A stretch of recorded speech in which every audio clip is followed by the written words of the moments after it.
So as an example, a number of the midscopes were made by champion designers, and Riot laid off the vast majority of the champion team.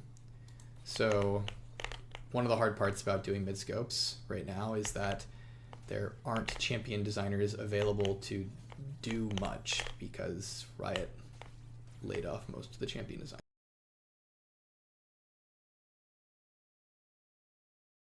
Kai'Sa's early game is as bad as always, and it shows in pro. She doesn't get to pick that much. I don't think Kai'Sa is overpowered.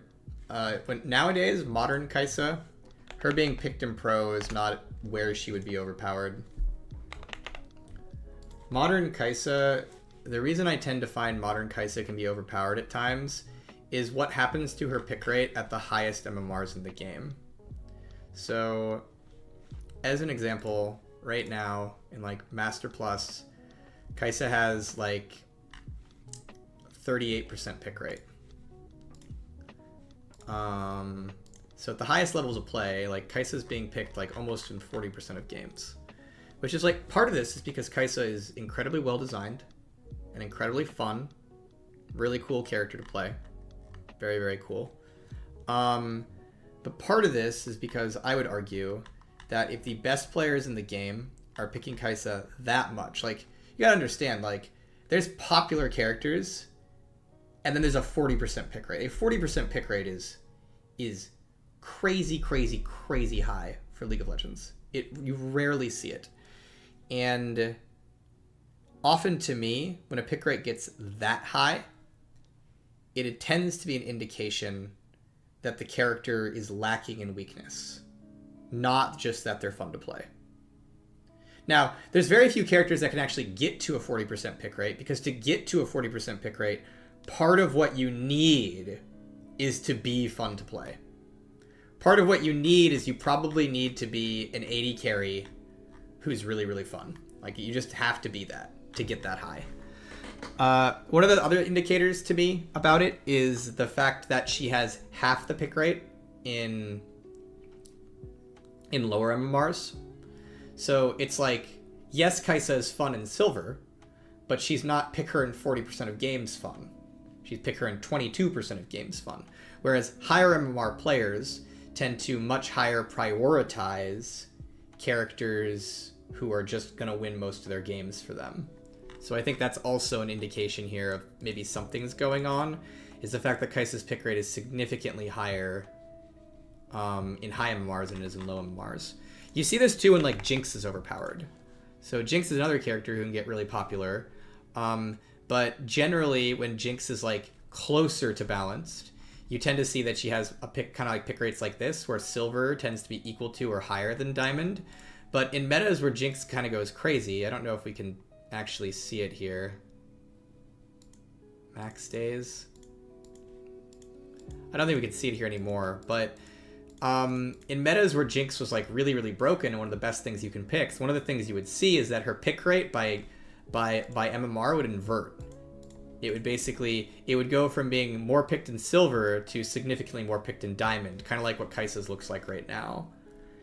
So to me, when I see that on JINX, that's another thing of like, oh, hey, maybe she's overpowered, maybe she needs something done. It's like, I think actually like you can see this with like a number of different characters in terms of high MMR. It's not just a Kai'Sa or a JINX thing. But if a character's pick rate is significantly higher in high MMR than it is in low MMR, it can be indicative of an imbalance of like, there's some portion of people up here in the higher MMRs that are picking for power, pure raw power, as opposed to picking for anything else. And that can be dangerous. I think in high MMR, people farm better, and Kai'Sa late game is insanely good, so low reloads can't get to the spikes at the correct times. Well, the thing about Nika, the other thing, though, is that Kai'Sa, it doesn't always look like that, right? So when Kai'Sa, in my opinion at least, is closer to balanced, she tends to have similar pick rates in high MMR and low MMR.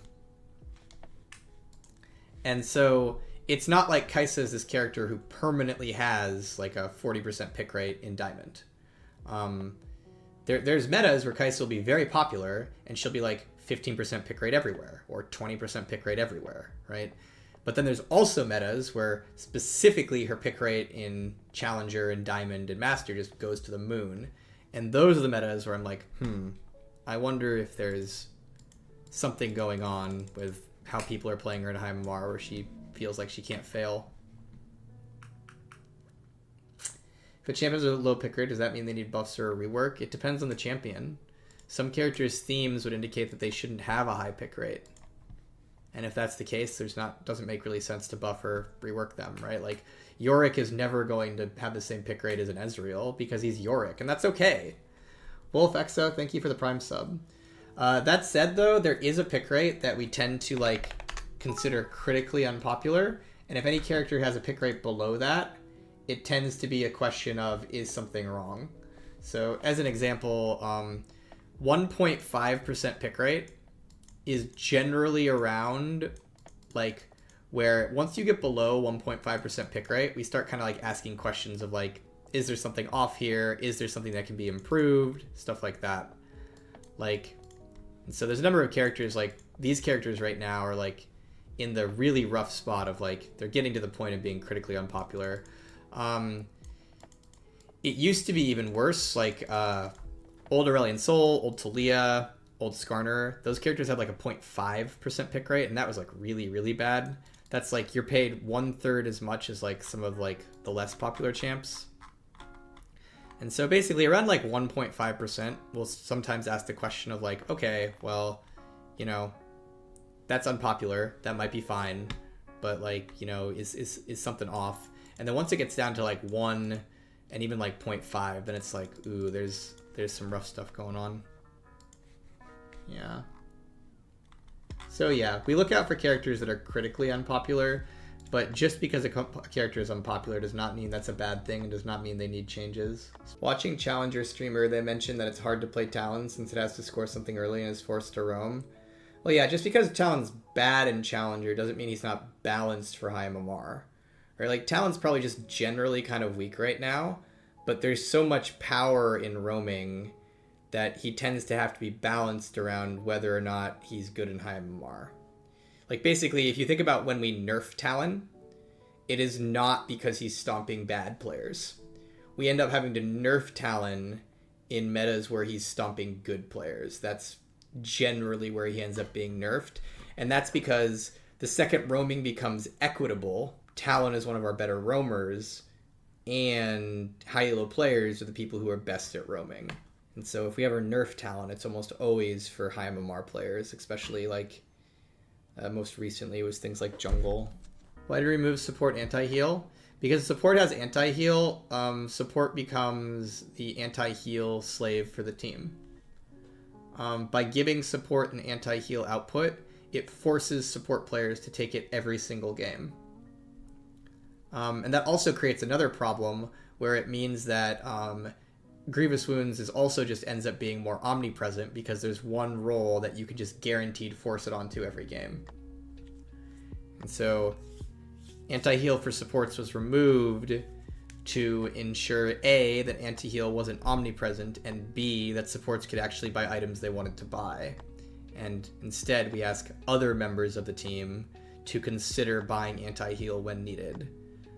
Ideally for not the largest trade-off. Like, I would say it's very reasonable to tell an AD carry buy Mortal Reminder sometimes. I don't think that's unreasonable to ask them to buy that versus Soraka and Vlad and things like that.